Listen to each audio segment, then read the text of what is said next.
Hi friends, welcome back. Digital Assistant class number 8.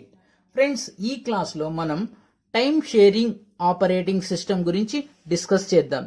దీనికి ముందు class అంటే క్లాస్ నెంబర్ 7లో మనం మల్టీ ప్రోగ్రామింగ్ ఆపరేటింగ్ సిస్టమ్ గురించి చెప్పుకున్నాం. దానికి కంటిన్యూటీయే ఈ time sharing system. Friends, time sharing system అంటే ఏంటి? A time sharing system is representative of multi-programming and multi-user system. So ఒక మ్యాథమెటికల్ ఫామ్ లో చెప్పాలంటే time sharing system is equal to multi programming plus multi user. So అంటే ఈ multi user plus multi programming ఈ రెండు కలిపి ఒక operating system అయితే వచ్చింది. దాన్ని టైమ్ షేరింగ్ సిస్టమ్ అంటాం. అంటే దీంట్లో మల్టీ యూజర్ లో ఉన్నటువంటి అన్ని ఫీచర్స్ దీంట్లో ఉంటాయి. మల్టీ యూజర్ ఎలా పనిచేస్తుందో ఆ విధంగా పనిచేస్తుంది. అలాగే మల్టీ ప్రోగ్రామింగ్ ఏదైతే ఫీచర్స్ ఉన్నాయో అన్నీ కూడా పనిచేస్తాయి. సో ఇక్కడ హైరార్కికల్ ఆర్డర్ చూసినట్లయితే ఫస్ట్ మల్టీ యూజర్ వచ్చింది. యాక్చువల్గా మల్టీ ప్రోగ్రామింగ్ ఏదైతే ఉందో ఆ multi programming operating system multi యూజర్ని కూడా సపోర్ట్ చేస్తుంది. ఓకే, అంటే ఇప్పుడు ఈ టైమ్ షేరింగ్ సిస్టమ్ అంటే కేవలం టైమ్ షేరింగ్ సిస్టమ్ని కాకూడదు. టైమ్ షేరింగ్ సిస్టమ్ అంటే మల్టీ ప్రోగ్రామింగ్ ని సపోర్ట్ చేస్తుంది. మల్టీ ప్రోగ్రామింగ్ సపోర్ట్ చేసినట్లయితే మల్టీ యూజర్ ని కూడా సపోర్ట్ చేస్తుంది. అసలు మల్టీ యూజర్ అంటే ఏంటి? మల్టీ యూజర్ అంటే so many more than 2 users, 2 or more than 2 user at any point of time if they compete for the system resources simultaneously. ఇద్దరు లేక అంతకన్నా ఎక్కువ మంది యూజర్స్ ఒక పాయింట్ ఆఫ్ టైంలో సిస్టమ్ యొక్క రిసోర్సెస్ కోసం పోటీ పడి ప్రతి ఒక్కళ్ళు కూడా సిస్టమ్ రిసోర్సెస్ ని పొందేటటువంటి ఆ ఎన్విరాన్మెంట్ లేక ఆ ఆపరేటింగ్ సిస్టమ్ ఏదైతే ఉందో అది మల్టీ యూజర్ అంటాం. సో అంటే మనం మల్టీ ప్రోగ్రామింగ్ ఆపరేటింగ్ సిస్టమ్ ఏదైతే ఉందో అది మల్టీ యూజర్ ఆపరేటింగ్ సిస్టమ్ కూడాను. ఓకే, అయితే ఈ టైమ్ షేరింగ్ సిస్టమ్ అంటే ఏంటంటే ఈ రెండిటి కలయికతో కేవలం ఈ రెండు కాదు, ఈ రెండిటితో పాటు some other features they added, then it becomes a time sharing system. So right, okay, ఈ మల్టీ టైమ్ షేరింగ్ సిస్టమ్ ఏదైతే ఉందో ఇది ఎక్కడ బాగా షూటబుల్ ఈ ఆపరేటింగ్ సిస్టమ్ ఏ ఎన్విరాన్మెంట్ లో బాగా షూటబుల్ అంటే కంప్యూటర్ ఎయిడెడ్ డిజైన్ ఇలాంటి computer aided design related softwares ని లేక రిలేటెడ్ ప్రోగ్రామ్స్ ని ఎగ్జిక్యూట్ చేయడానికి లేక రన్ చేయడానికి ఈ టైమ్ షేరింగ్ సిస్టమ్ అనేది చాలా అనువైనది.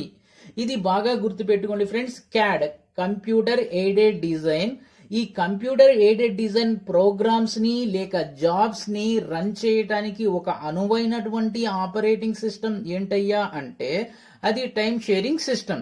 ఓకే, ఆ తర్వాత ఈ టైమ్ షేరింగ్ సిస్టమ్ యొక్క ముఖ్య ఉద్దేశం, ఇది ఎందుకు డెవలప్ చేశారు అంటే గుడ్ టెర్మినల్ రెస్పాన్స్ టైం. దీని ఒక క్యారెక్టర్ అనుకోండి, ముఖ్య ఉద్దేశం అనుకోండి. ఏంటయ్యా అంటే good terminal response time. So అంటే ఇక్కడ చెప్తున్నాడు చూడండి, each user have their own system. ప్రతి యూజర్ కూడా తన సొంత సిస్టంతో, తన ఒంటరి సిస్టంతో, తన యొక్క ఓన్లీ వన్ సిస్టంతో పనిచేస్తున్నట్లు ఫీల్ అయ్యేటటువంటి ఎన్విరాన్మెంట్ ని క్రియేట్ చేసేటటువంటి ఆపరేటింగ్ సిస్టమే ఈ టైమ్ షేరింగ్ సిస్టమ్. ఇక్కడ ఇంకోసారి చెప్తాను చూడండి ఫ్రెండ్స్, ఇంకో విధంగా ఫర్ అన్ ఎగ్జాంపుల్ మనం ఒక ల్యాన్ లో వాడుతున్నాం, లోకల్ ఏరియా నెట్వర్క్. దాంట్లో ఒక సర్వర్ ఉంది, 40 టెర్మినల్స్ ఉన్నాయి. కానీ ప్రతి టెర్మినల్ మీద కూర్చున్నటువంటి యూజర్ ఎలా ఫీల్ అవుతాడు అంటే తన సొంత సిస్టంతో, తన ఓన్ సిస్టంతో పనిచేస్తున్నట్టు. అంటే ఓన్ సిస్టమ్ అంటే ఏంటి?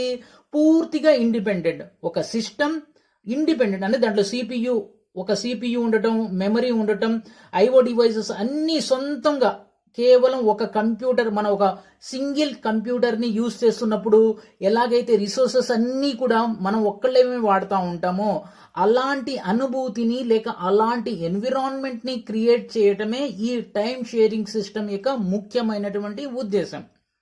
ఓకే ఫ్రెండ్స్, ఇక దీనికి తర్వాత మనం ముందుకెళ్ళినట్లయితే ఎలా ఉంటుందంటే, సో ఇది ఎలా సాధ్యం అంటే ఈ ఈ ఏదైతే గుడ్ టెర్మినల్ రెస్పాన్స్ టైంని ఎలా సాధ్యపడుతుందంటే ఉన్నటువంటి రిసోర్సెస్ని, కంప్యూటర్ యొక్క రిసోర్సెస్ని ఈక్వటబుల్గా యూజర్స్ అందరికీ సరిసమానంగా పనిచేస్తూ ఉంటుంది, లేక సరిసమానంగా ఇచ్చేస్తూ ఉంటుంది ఈ so called time sharing operating system.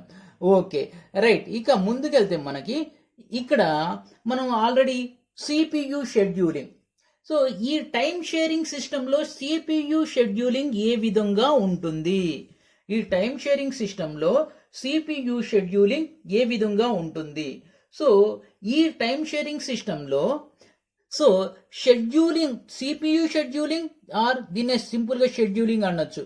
ఈ షెడ్యూలింగ్ ఎలా ఉంటుందంటే time slicing with round robin, time slicing with round robin ఈ మెకానిజంని లేక ఈ సో కాల్డ్ ఆల్గారిథంని ఇక్కడ వాడటం జరుగుతుంది. అంటే ఏంటి అంటే ఏంటంటే ఓకే, సో ఇక్కడ సిపియుకి మనం ప్రాసెస్లు అంటే పీస్ ఆఫ్ వర్క్ అని మనం లాస్ట్ క్లాస్లో డిస్కస్ చేసుకున్నాం కదా, ఆ ప్రాసెస్లు ఇచ్చినప్పుడు సో ఏ విధంగా ఈ సిపియు ఇస్తుంది. సో ప్రతి ప్రాసెస్కి ఒక ఫినైట్ టైం, ఒక ఖచ్చితమైనటువంటి టైం ఇస్తుంది.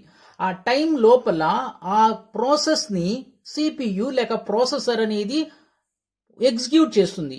ఆ ఫినైట్ టైం ఏదైతే ఉందో అది అయిపోయిన తర్వాత ఆ ప్రాసెసర్ ఏ ప్రాసెస్ని ఎగ్జిక్యూట్ చేస్తుందో అది వర్క్ అయినా వర్క్ అవ్వకపోయినా దాన్ని వదిలేస్తుంది. ఫర్ ఎన్ ఎగ్జాంపుల్, దీన్ని ఒక చిన్న ఎగ్జాంపుల్తో నేను ఎక్స్ప్లెయిన్ చేయడానికి ట్రై చేస్తాను ఫ్రెండ్స్.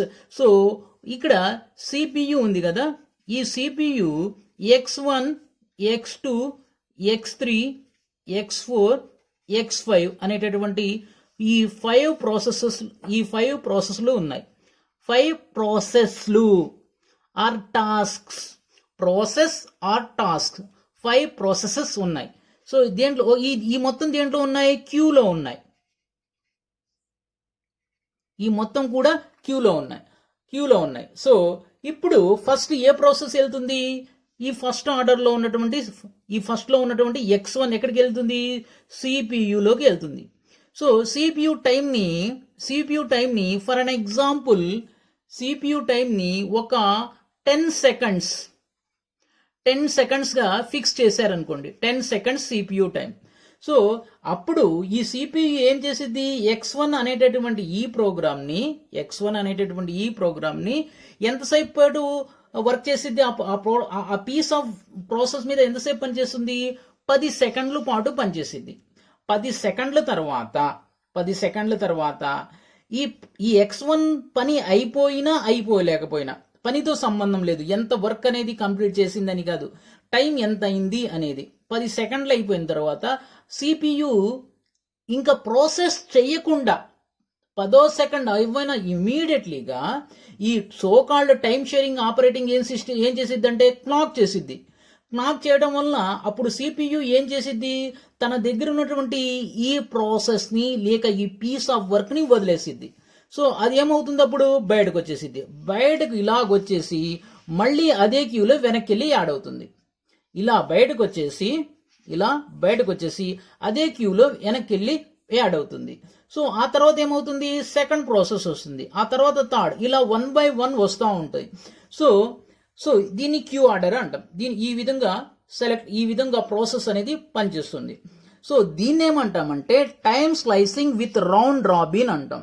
ఈ మెకానిజంని time slicing with round robin అంటాం. ఈ మెకానిజం అనేది లేక ఈ ఆల్గారిథం అనేది సిపియు షెడ్యూలింగ్ లో వాడుతున్నాం. ఇది ఎక్కడ వాడుతున్నాం, టైం షేరింగ్ సిస్టంలో వాడుతున్నాం. సో ఆ తర్వాత ఇంకొంచెం ఒక 2 పాయింట్స్ ఉన్నాయి ఫ్రెండ్స్. ఆ తర్వాత ఏంటంటే మెమరీ మేనేజ్మెంట్. ఇక్కడ memory management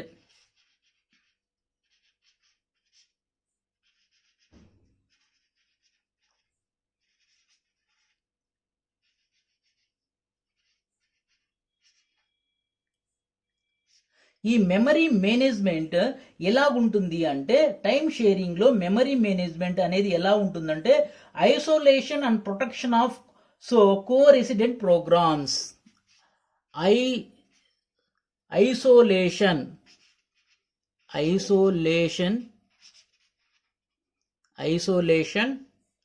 isolation and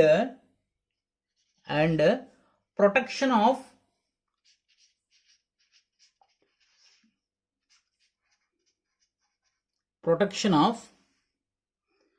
co-resident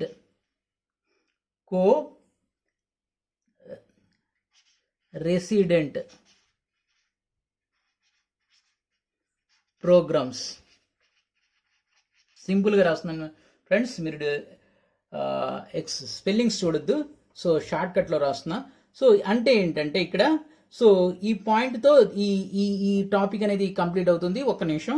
memory management, ఈ మెమరీ మేనేజ్మెంట్ అనేది ఎలా జరుగుతుంది అంటే ఈ టైం షేరింగ్లో so isolation and protection of resident programs. ప్రతి ప్రోగ్రామ్ని ఐసోలేషన్ అంటే వేరే ప్రోగ్రామ్ మీద ఓవర్లాప్ కాకుండా, అంటే వేరే ప్రోగ్రాములతో కలిసిపోకుండా ఏ ప్రోగ్రామ్కి ఆ ప్రోగ్రామ్ని వేరుగా పెడుతూ, సో అంతేకాకుండా ప్రతి ప్రోగ్రామ్ని కూడా రక్షిస్తుంది. ఇక్కడ రక్షిస్తుంది అంటే ఏంటి?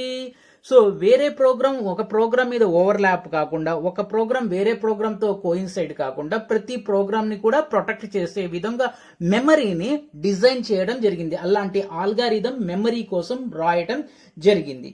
ఇది memory management for time sharing system. Friends, last few words.